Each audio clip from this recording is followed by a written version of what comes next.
industry calls it single-usage plasticware, but that's just a fancy way to say throw-away plastic dishes. Plastic plates, bowls, drinkware, and cutlery come in many styles and colors. So for your next party, you can go disposable for everything from champagne flutes to parfait glasses.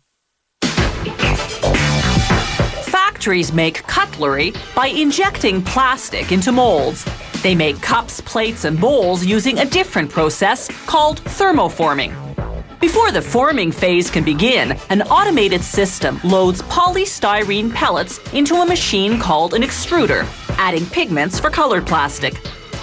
The extruder heats the pellets until they melt, then forces the molten plastic through a die to shape a hard plastic sheet about 2 millimeters thick. They use molds to form this continuous sheet into plastic cups. First, the sheet passes through a 3-meter-long oven that heats the hard plastic until it becomes malleable. Then it enters the thermoforming machine, which simultaneously pushes and vacuums the sheet into the mold cavities, forming row after row of cups. The entire process takes just 3 seconds.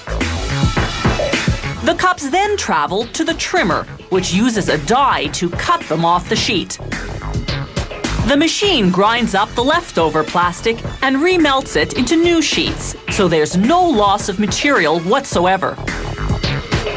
The trimmer feeds the cups directly to a machine that stacks them, then feeds them to a conveyor belt in one long line. The conveyor transports them to a machine called the lip roller, which reheats the cups just enough to make the plastic flexible. Then, as we see here in slow motion, it folds the rim over, forming a rounded lip.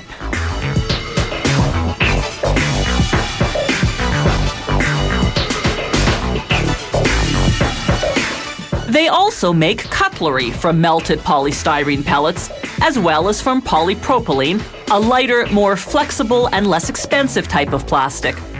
The cutlery molds consist of 2 halves. You can see the difference in this fork mold. In one half, the utensil cavities are right side up, the fork prongs indented. In the other half, the cavities are upside down, the fork prongs raised. A plastic injection machine melts the pellets and injects the molten plastic into the mold. A built-in cooling system solidifies the form in about 10 seconds. The extracted cutlery drops to a conveyor belt that leads directly to the automated packaging equipment. For certain customers, such as fast food restaurants, the factory packages utensils individually. The automated wrapping machine cuts polyethylene film to size, heat sealing the ends. This factory also uses polypropylene pellets to make straws. The black beads are pigments to color the plastic. An extruder, a different one this time, melts the pellets, then forces the molten plastic through a circle-shaped die. As the long, continuous straw exits the extruder, it cools and hardens in a tank of chilled water. As it leaves the tank, a knife chops it into individual straws. They fall onto a conveyor belt, which transports them to the packaging line. Just like the forks, these straws will also be individually wrapped, but in paper, not plastic film.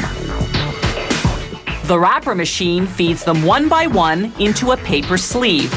Gears mesh the edges together, creating a crimped seal.